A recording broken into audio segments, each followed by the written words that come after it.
Yemeni government calls on the international community to end all forms of religious derision.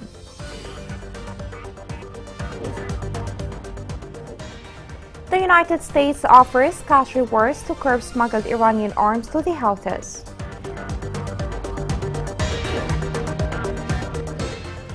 Amnesty International urges prison authorities in Yemen to release women who have completed jail sentence.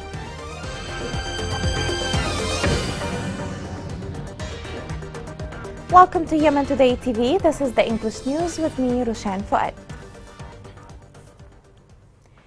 The Yemeni Foreign Ministry called on the international community to take concrete measures against insulting religions. A statement issued by the Ministry of Yemeni Foreign Affairs condemned the burning of a copy of the Holy Quran by the leader of an extremist movement in Hague, Netherlands. It confirmed that this behavior constitutes a serious provocation to the feelings of Muslims around the world, that promotes racism and hostility to Muslims and threatens peace and coexistence. Intai's Yemeni Scholars Program organized an intellectual and cultural symposium under the title of The Houthis and the Reproduction of the Iranian Experience. The symposium, which was attended by a group of sheikhs and academics in Taiz Governorate and aimed to confront the Houthi project, raised the intellectual and cultural readiness of Yemeni society and highlight the role of scholars and preachers in preserving the identity and belief of the Yemeni people from false ideas and practices.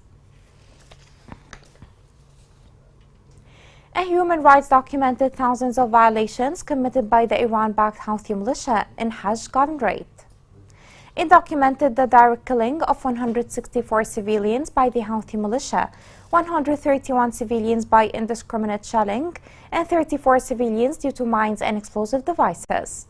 The report indicated that the militia committed 605 cases of enforced disappearance, in addition to the recruitment up to 6,000 children. A photo exhibition documenting part of the Houthi militia's crimes against civilians in Sana'a Governorate.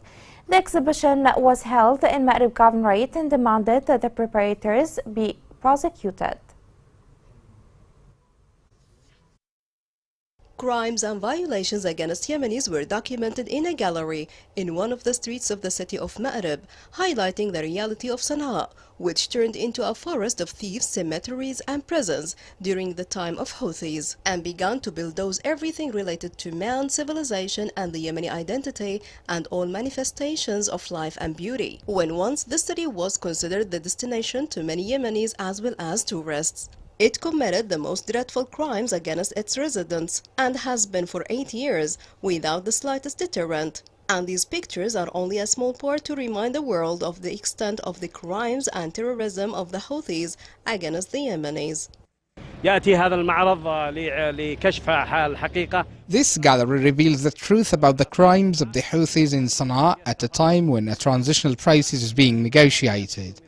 But it's unfortunately devoid of justice. These pictures are to remind people of the Houthi crimes that are still practiced today in the areas under their control. Children did not escape from being brainwashed by the sectarian and racist ideas, and the societal status that they have enjoyed for decades did not intervene for women with the Houthis, which committed terrible violations against them. The militia imprisoned all those who disagreed with it and practiced all kinds of torture and killing against them, and it launched a campaign for robbery and looting the lands and homes of citizens, in addition to mines that claimed the lives of civilians on a daily basis. Crimes against humanity have affected all segments of society and do not seem to have an end, unless their perpetrators are prosecuted and are included in the file of political negotiations. The impunity of this militia for committing these crimes encourages it to commit more. Silence of the international community pushes the rebels to commit more violations against people. Now, new crimes have emerged which are filed execution of the abductees and prisoners, or hanging them, and then inform the families they committed suicide. The Houthi militia was not satisfied with destroying Yemeni's present, which negatively affects Yemeni's future, and distorting the school curricula. It sought to distort its heritage and landmarks that Yemenis are proud of, and to change and destroy the most prominent historical achievements, including As-Saleh Mosque, which is the most prominent historical achievement in the history of Yemen, in an attempt to change its name, to change the history and civilizations of its roots in the depth of history. This is a crime for which the Houthis and those are responsible for it must be punished, even if there are chances for peace. The question is raised, how can a militia whose project of killing and destruction be a political party or enter into peace negotiations, while it's stained with the blood of Yemenis and violated all humanitarian laws and committed crimes against humanity? A Houthi militia sniper stationed northwest of Taiz targeted a 35-year-old citizen in front of her house. Eyewitnesses confirmed that the woman was wounded by shrapnel from a live bullet in the head, and she was taken to a hospital in the city.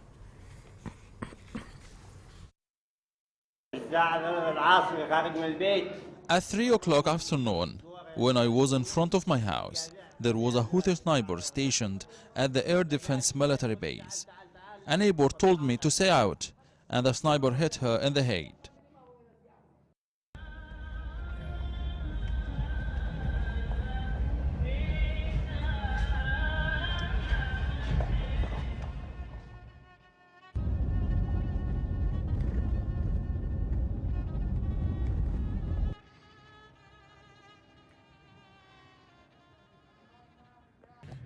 My name's Calvin Rice and I'm Halo's Director of Programs. I'm currently visiting the city of Taiz in Yemen, and I'm here just behind one of the front lines which is separating southern forces from the Houthis.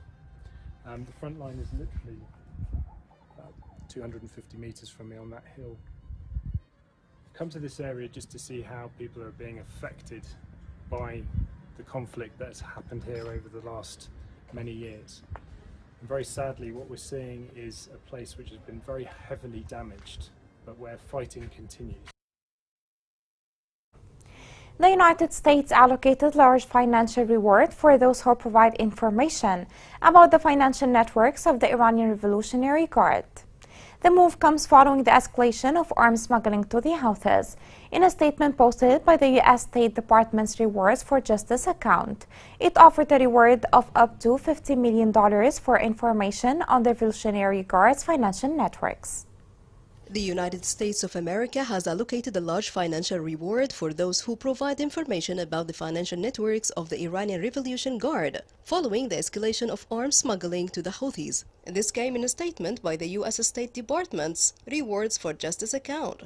The U.S. State Department shared news about the seizure of an Iranian arms shipment that was on its way to Yemen and wondered how can Iran buy all these weapons and ship them to Yemen, and was the shipment from the Revolutionary Guards to the Houthis? The U.S. Department offered a reward up to $15 million for information on the Revolutionary Guards' financial networks. On the 10th of this month, the U.S. Navy announced that its forces had intercepted a fishing vessel in the Gulf of Oman carrying more than 2,000 assault rifles on its way from Iran to Yemen. The U.S. Fifth Fleet said in a statement that the fishing vessel was intercepted on January 6th, and it was discovered that it was smuggling 2,116 AK-47 assault rifles while it was crossing international waters along a sea route from Iran to Yemen. During the past years, the United States of America imposed financial sanctions on Iranian companies and entities for violating United Nations resolutions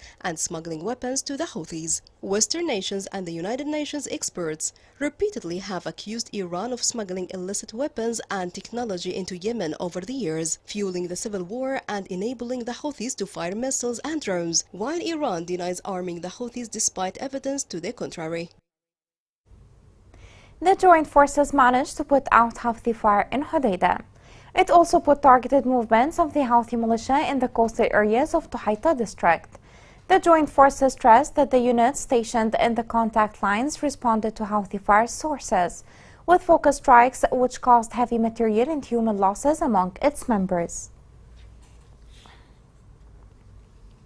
Masam, the mining project, confirmed that 107 Yemeni students were injured as a result of Houthi mines in Taiz gun raid.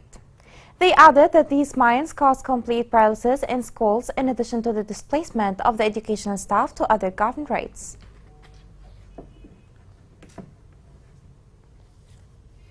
Three civilians, including a child, were injured in a Houthi landmine in Hodeidah Governorate. The number of victims who have been killed by mines of the terrorist Houthi militia in Hodeidah since the beginning of January has risen to 20.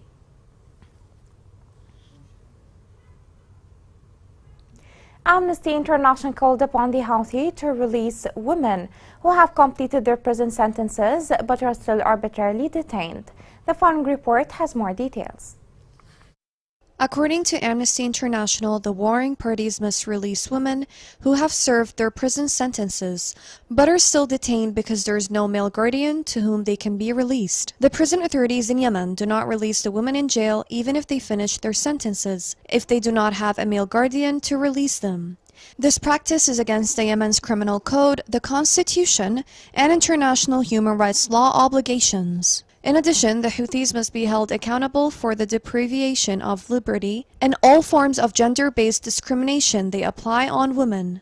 According to a former prison official, leaving without a male guardian is impossible. One woman was detained for 5 years after her sentence was finished, and another was held for 2 months until her son arrived from abroad to escort her out of the prison. Also, in 2019, a woman was also released after her father went to prison to get her out, only to be killed by him a week later. The imposition of a male guardian is not only applied for women in prisons, but also for the ones outside of it. They issued a mahram restriction which forbids women from traveling or moving with no male guardian. This is a type of way to have full control over the lives and freedom of females in Yemen. Gender inequality, social pressure, and systematic violations have all left Yemeni women extremely vulnerable to abuse and violence. The authorities must work to eliminate gender discrimination by removing male guardianship in law and practice, even if it means challenging existing social norms. They must open shelters for vulnerable women, while also ensuring that no woman is forced to live there without her consent. The women in Yemen are being treated like objects.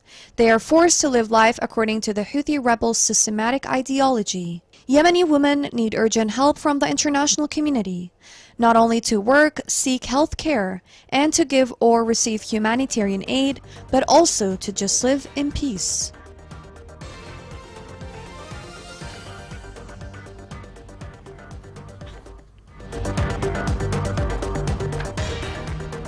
New road is paved in Taiz amid Houthi blockade on the city.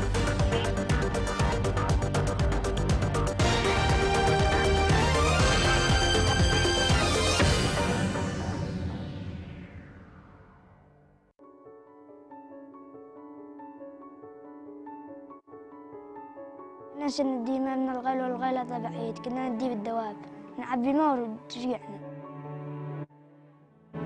كنا ننزل الساعة 5 رجعنا الساعة 9. ما يجينا ظهر لأن زحمة ما حد لي يخلي الجهل يغرق وإحنا تعبنا زيادة. وكنت أحس صدري يوجعني وعز قدرك ركبي يوجعيني. كنا بنستخدم حتى نغسل أولادنا يعني بأيام معدودة. كنت أغيب على المدرسة لأن أنا كنت أروح الديمة. حتى وإن كان يجي الأمطار تروح هدر لأنه ما في معي غزالة. الوقت نشتري ب30,000 دي معها استهلاك ما يغلقش معها الشهر. بس راح تطلب الله ولا أي حاجة، عاملة كل شغلك على الماء. Welcome back. The American Center for Justice said that the militia is conducting a forced retirement process, considering what is happening in the Houthi-controlled areas, a violation of the Constitution. This report gives more details. The American Center for Justice condemned the Houthi group's referral of nearly 13,000 employees of the Ministry of Interior and Security Forces in Yemen to compulsory retirement. The Houthi militia is referring officers, individuals, and non-commissioned officers in the security institutions and services in its areas of control to compulsory retirement and replacing them with its supporters and followers. in an effort to fully control these agencies and institutions. In 2021, the Houthi militia issued a decision to refer more than 3,000 employees of security institutions to forced retirement and 1,800 the next year, without paying them their severance package for their period of service, which violates the Constitution, the law of insurance and pensions, and the economic rights of these retired people, and deprives them and their families of decent life, protection from poverty and destitution. They are referring employees to retirement based on sect, region, and loyalty.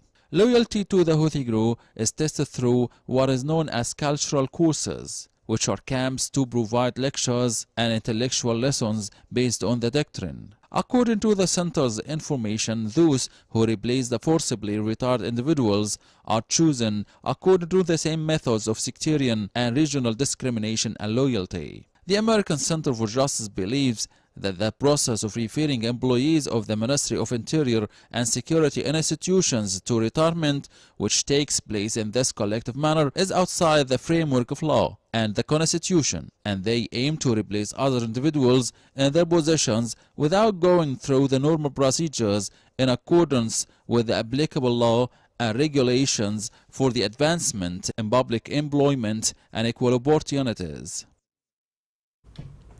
The World Health Organization announced its need for additional funds to support its activities in Yemen. The global organization said that it needs more than $141 million to provide the necessary health services to save the lives of millions of people in Yemen, including addressing infectious diseases and the spread of epidemics. The unpaved roads in Taiz are posing great challenges to the movement of people. Adding to that, the Houthi siege on the city is adding to the woes of people. The maintenance project of Taiz Al Turba Road was a dream for more than 4 million people. The project is to pave and asphalt Al Qadah Al Barain Road according to the standards and specifications for 10 months. We have made a lot of construction work that includes 68 ferries. According to the studies on the governorate, we are building a detailed route that will hopefully last for a long time. Just as the stopping of Al Taiz Al Turba Road project was a disappointment to the citizens, Al Qadah Al Barain Road project was a great window of hope for breaking the siege, liberating the entire province, and alleviating the suffering and siege imposed by the Houthi militia on the city 8 years ago. We hope that Turba Taiz route to lessen the suffering of people, but the stopping of the project disappointed them. Now we hope Al Qadah Makha route will end the suffering of people amid the suffocating siege imposed by Houthis. The roads to Taiz are riddled with roadblocks and detours, and the cost of transportation can increase along the way, complicating a delivery and denying many people access to basic services. Also, many civilians can't visit their families in Taiz because the road is blocked. Therefore, they travel for many hours through mountains just to get to their destination. The work of constructing Al Qadah Al Barain Road, which connects the coastal city of Makha with the heart of the city of Taiz, continues at a length of 14 kilometers at a high pace, and this road represents a new lifeline for the people of besieged Taiz. UNESCO listed the monuments of the ancient kingdom of Sheba in Ma'rib on the World Heritage List. The Yemeni ambassador to UNESCO said that the United Nations organization approved this accreditation at its 18th special session after 3 years of work on the file.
Here is a reminder of the main headlines.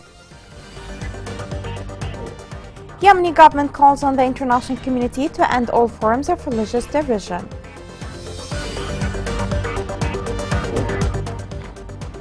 The United States offers cash rewards to curb smuggled Iranian arms to the Houthis.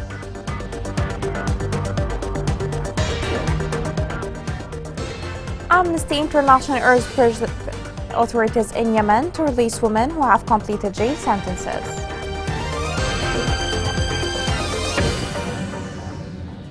This is the end of the news. It was Roshan Fouad. Thank you for watching.